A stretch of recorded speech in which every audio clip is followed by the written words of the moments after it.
Money is a problem. Everyone knows it, and nobody can escape the desire to chase after the next get rich quick scheme or the latest shitcoin or just the promise for a better life fast, right? Because that's what humans want. When dopamine kicks into play, when you're in imagination land and you imagine a better life for yourself and you're like, oh, I really want that nice mansion. I want those fancy cars. And dopamine is reinforcing that. And it's like, I want it right now. I need to get that. And so something that can promise that and has the illusion of proof, or even actual true proof in that case, is just positioned in a wrong way or a misleading way of how fast you're going to actually see the results, then that creates the problem. And we get stuck in this loop of trying to get things fast, not getting them, closing our mind off to the potential opportunity that is actually there and pursuing that over the long term with consistency. But we're here to talk about money. We're here to talk about the thing that impacts the entirety of our lives. It impacts the food that we can eat. It impacts the places that we can live. Therefore, with that, it affects the people that we can connect with that bring more opportunity. And it also impacts how we view the world, because all of us are tied to money in a sense, and it determines the stress that we face on a day-to-day basis if you do not know how to regulate or handle that stress with something like mindfulness. And all of those things that we talked about, so the place that you live, the food you can eat, those all loop back and start affecting your ability to make more money again. Why? Because the food that you eat impacts the energy that you have in order to go out and make money per se, or even the neurotransmitters that are floating around in your head about how you feel, and then your relationship with money and how you view it, how you perceive it, and all of that other stuff that we need to break this down. So the first thing is that 99% of people aren't aware of what's possible. And I'm not saying this in a way to put you down. I'm just saying it as a fact because I was in the same place. Most people are living in a state of closed-mindedness, right? Opportunities don't register to them, right? They don't. If you have no way of making money and then you see someone doing a car wash on the side of the road and your first reaction is like, ha, what a loser. This guy's on doing a car wash on the side of the road. When you're there worrying about your next paycheck and he's probably pulling in more money than you could ever imagine, and you have no idea. You don't question. You aren't curious about the depth behind that. You just see someone standing on the side of the road advertising a car wash or whatever it may be, someone on social media advertising a service that you don't think is profitable, and so you don't dive into it more and do all of that stuff. You aren't conscious. And so it hurts to realize this. It hurts to realize that you are the cause of your own suffering. And what I mean by that is that your thoughts shape your reality. Your thoughts shape your reality, aka how you perceive something, your beliefs and your worldview and the state of mind that you've adopted over time through conditioning and just learning and acting in the real world. It influences how you perceive the world, and that influences the automatic thoughts and robotic mechanical nature of like how you perceive the world. When you see something, do you pause and do you actually dive deeper, or are you just like, oh, that's a sidewalk, oh, that's a road, oh, that's a guy holding a sign for a car wash, oh, that I'm about to get in a crash, and all this stuff. It's all survival based, but your beliefs or your worldview dictates your perception of that reality. Your thoughts reinforce that reality, and your perception determines how you act in the world, right? If you don't quite literally see or perceive an opportunity as something that will and can make money, then it's closed off to you because you don't dive down that pathway, right? That is only the start. It is the iceberg of all of the other actions you will take just by taking that one action. And this is why it is so important to continuously push outside of your comfort zone, because that is an unknown territory. That is something that you do not see after that first step, or after seeing the tip of the iceberg, acting on it and opening up, let's say, a pathway into the unknown so you can start that journey. And it's just very rewarding. But let's talk about the notion of stress in our society, because I feel like that is a huge preventer for many people to make money. And so what causes stress? Focus. You can watch the last video 2 videos ago. It's called Why You Feel Overwhelmed All the Time, and 8 steps to overcome that. Something about reclaiming your focus. But you have to understand that attention is placed. Where your attention is placed is your reality, right? Your thoughts create your reality, whatever. But your attention, what fills the contents of your consciousness, or what you focus on, or what your attention is immersed in, is your reality. Now, if you're focused on a negative thought, or again, thoughts shape reality. So if you wake up and you immediately think, oh shit, I have to get this done, that's stress response, right? You're hyper focused on that thing that fills your awareness or your content of consciousness, and you feel negative because of that. And then you may misinterpret that negative feeling as truly negative, or something that isn't supposed to be there because of expectations, beliefs, assumptions. Again, reflecting back on how you perceive things and the illusion that is perception. And you have to take that into account, right? You have to be able to pause, step back, and actually think, right? You have to critically think rather than mindlessly think, and just let things consume your attention without your control, right? Because that's the problem here. It's survival and basic needs, and not having an understanding of those things, right? Because the self, your identity, is what you were trying to survive, right? Think of it. We started off as a blank slate as a human. Our minds were blank slates to an extent. They had like prior programming and genetics and networks that were already there, but we picked up most of what we know just by going about life, from our parents, from schools, from what the government said, culture, society. All of these other things have constructed our mind in this way to survive in this modern world, right? And so now think of it. Every single aspect of your identity, I want you to think of the self or your identity as something you've constructed, right? Because my name wasn't Dan until it was assigned to me. I wasn't a white boy until I was told so, and I believed that, right? Now, again, I am a white boy, and that's how, this is a weird way of saying it, but that's how people understand me, and I understand them, and that is survival. But then it gets a bit more complex, right? Because that's generally well accepted, but things like religious doctrine, ideology, just beliefs, the arguments of the world are people trying to survive a certain aspect of their identity because they believe it to be true. Again, beliefs dictate perception, dictate how you act in the world. So with that said, I want you to think of the self. This is kind of just like a concept that I've been thinking of. Your self, think of it, is something that you have. It's like a bunch of dots, right? Think of your body as like floating dots, and each of those dots are connected to something that it is in a relationship with.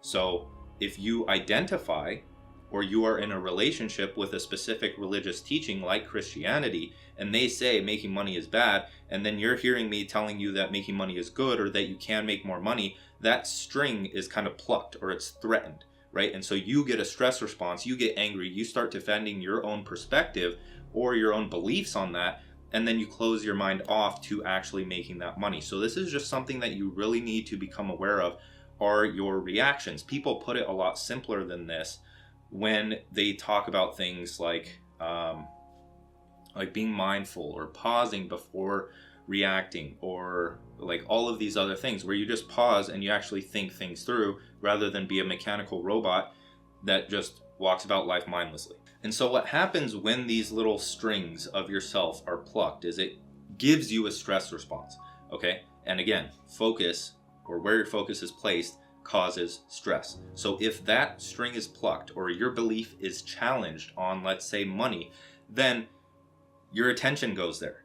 Do you see where I'm going with this? If you don't, restart the video, because your attention, what fills your attention, and that instant negativity that you aren't in control of.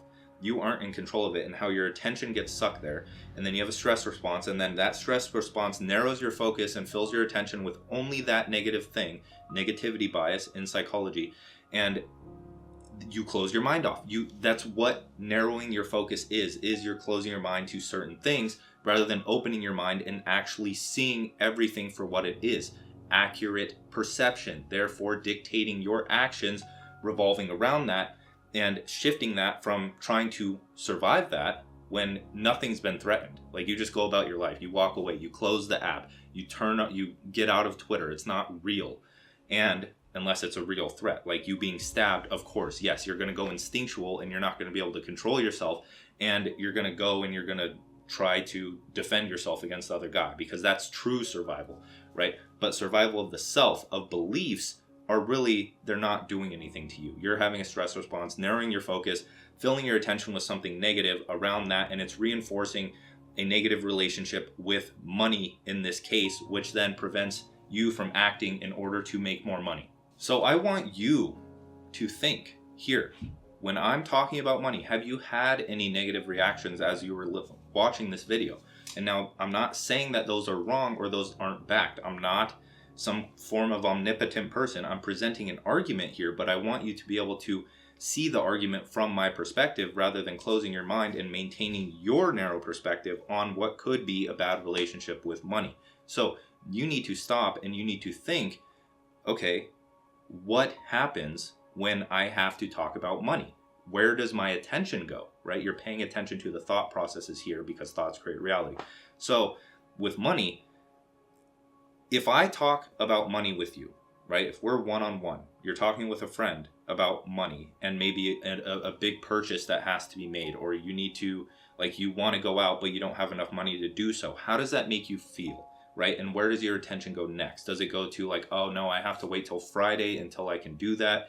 And then you start to get locked into this paradigm of like, oh, the paycheck comes Friday, so I need to base my entire life around that Friday paycheck, rather than start to create my own income source and realize that not everyone gets paid on a Friday, and that I can get paid whenever I want if I understand how to get paid when I want with a business. So, do you get mad when people talk about money? Do you get uncomfortable? Do you get stressed? Or are you happy? Do you have a good relationship with it? Are you making more than enough to take care of your survival needs and decrease the stress that money causes, which I would believe that 80% of people's stress can be solved by money? Because then there's I'm kind of rambling here, but then there's the other argument of like, oh, money isn't everything. Money doesn't cause happiness. And it's like, you're right.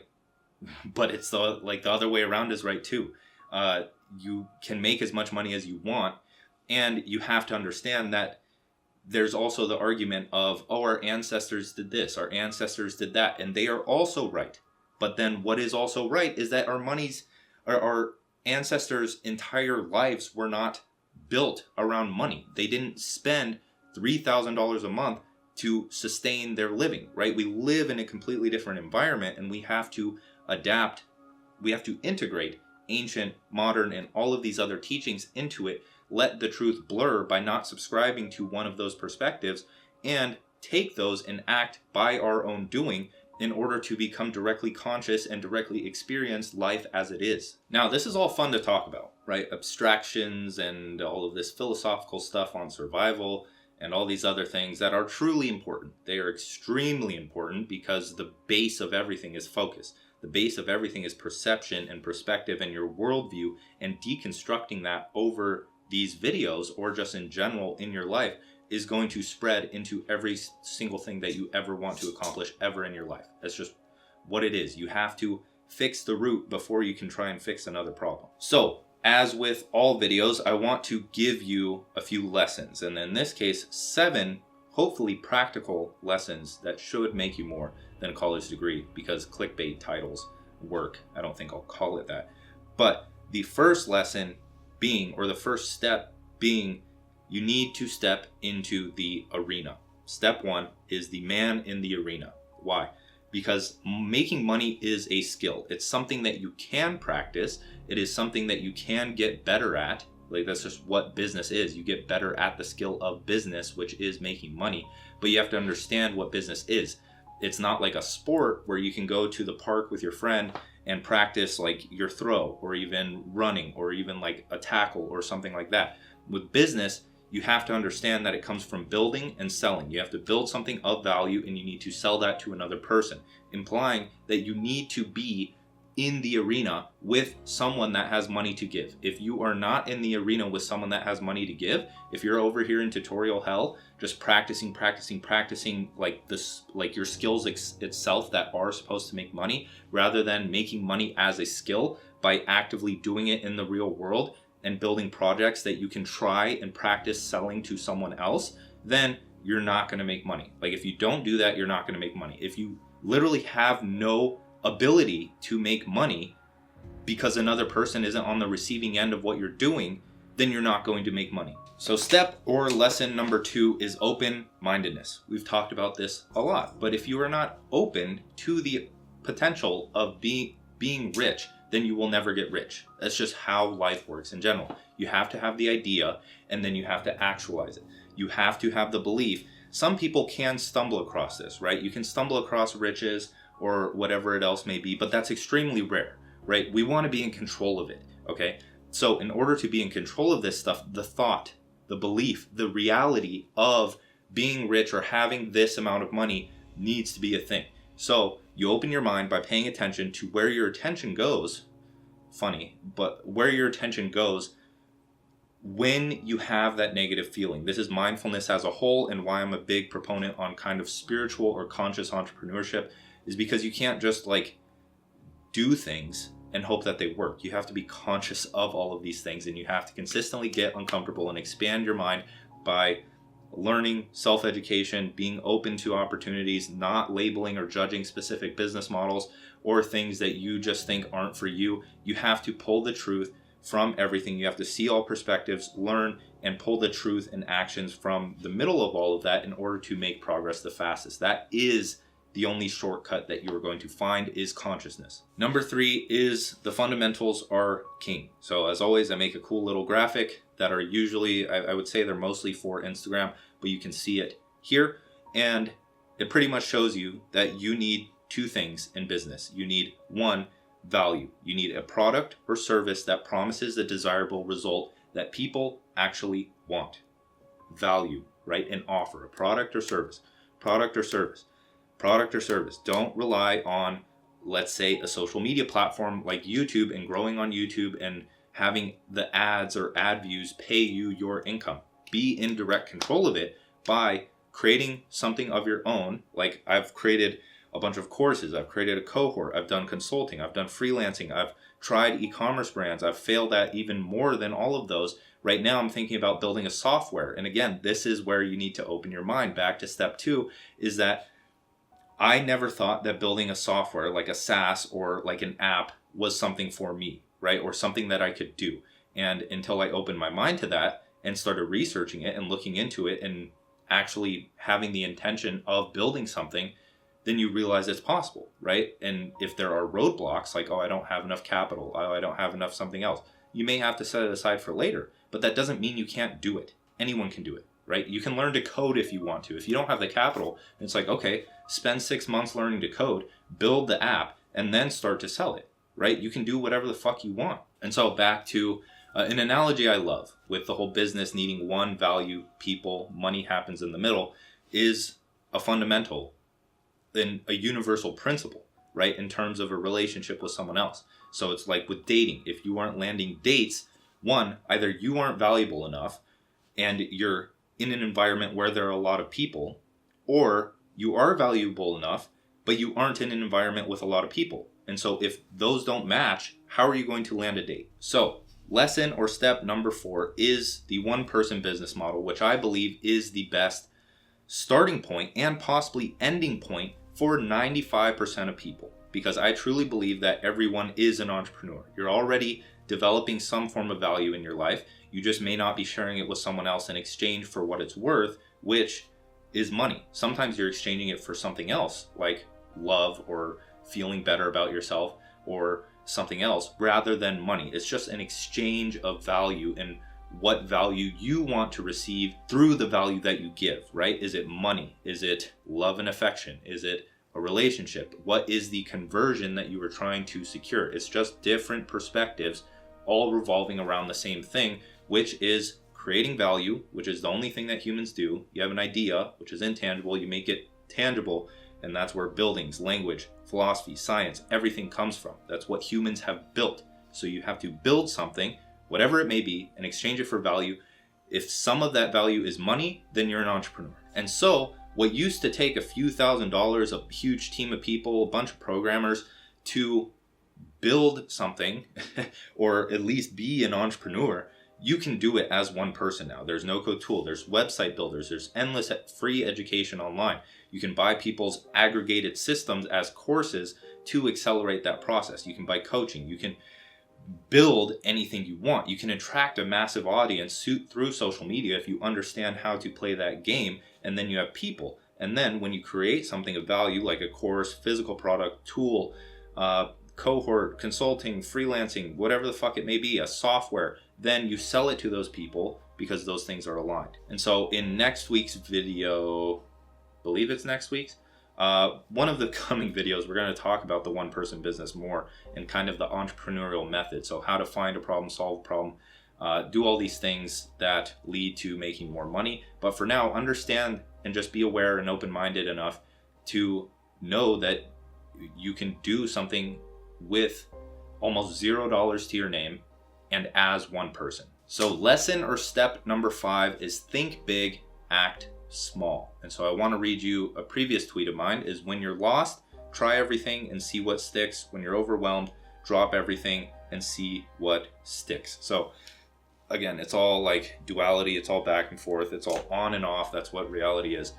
But you have to understand that creativity comes from thinking big, aka open-mindedness, having a grand idea or vision for your future, and then taking that, because that's what creativity is. You have to be open-minded enough and big picture thinking and zoomed out and not hyper-focused and stressed enough to be creative, and then acting small. So creativity is about connection. So thinking big, holding a bunch in your mind and connecting the dots. And then productivity is about clarity. So connection, creativity, clarity, productivity. When you are hyper clear and you're focused or you pull from your vision of the future, it's aligned with your goals, you know exactly the first step to take, and you start taking that and the skill matches the challenge, then you are productive. You are in flow state and you are creating the reality that you want to live in. So that's the main thing, because you can get stuck in big picture thinking mode or like big thinking mode and get overwhelmed because there's too many options. It has to be a balance. It has to be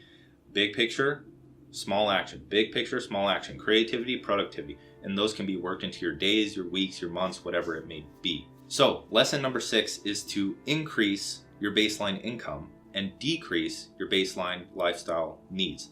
Because I'm not saying this to brag. I try not to come off as bragging.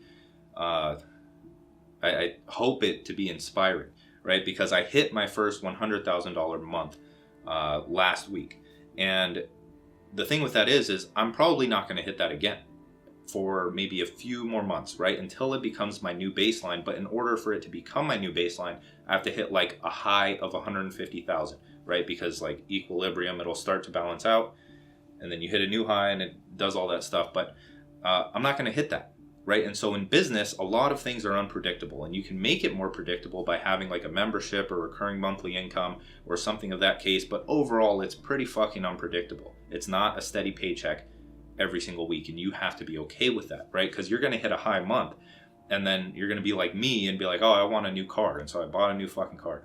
And that, like, now my baseline lifestyle has increased, right? I'm well above that baseline. So I did it in a smart way and I love the car, but at the same time it's like my baseline lifestyle needs have increased, and that is kind of tactical stress to maintain a high baseline income, right? And now I'm at a point where I'm happy with this, but there's going to come a time where I either drop too low in monthly income because I don't want to sustain a certain amount, or I have to decrease my lifestyle. So I have to move into a cheaper place, or I have to get rid of my car, or I have to do something else if I don't want, as we talked about earlier, just a certain amount of stress in my life, right? That's where the stress is created, is the gap between those two and how small that gap is. So that alone is stress regulation, is the gap between how much you're making and how much you're spending. All right, and lesson or step number 7 is leverage your time and then your mind, which is kind of a spin-off of Naval's tweet, which is earn with your mind,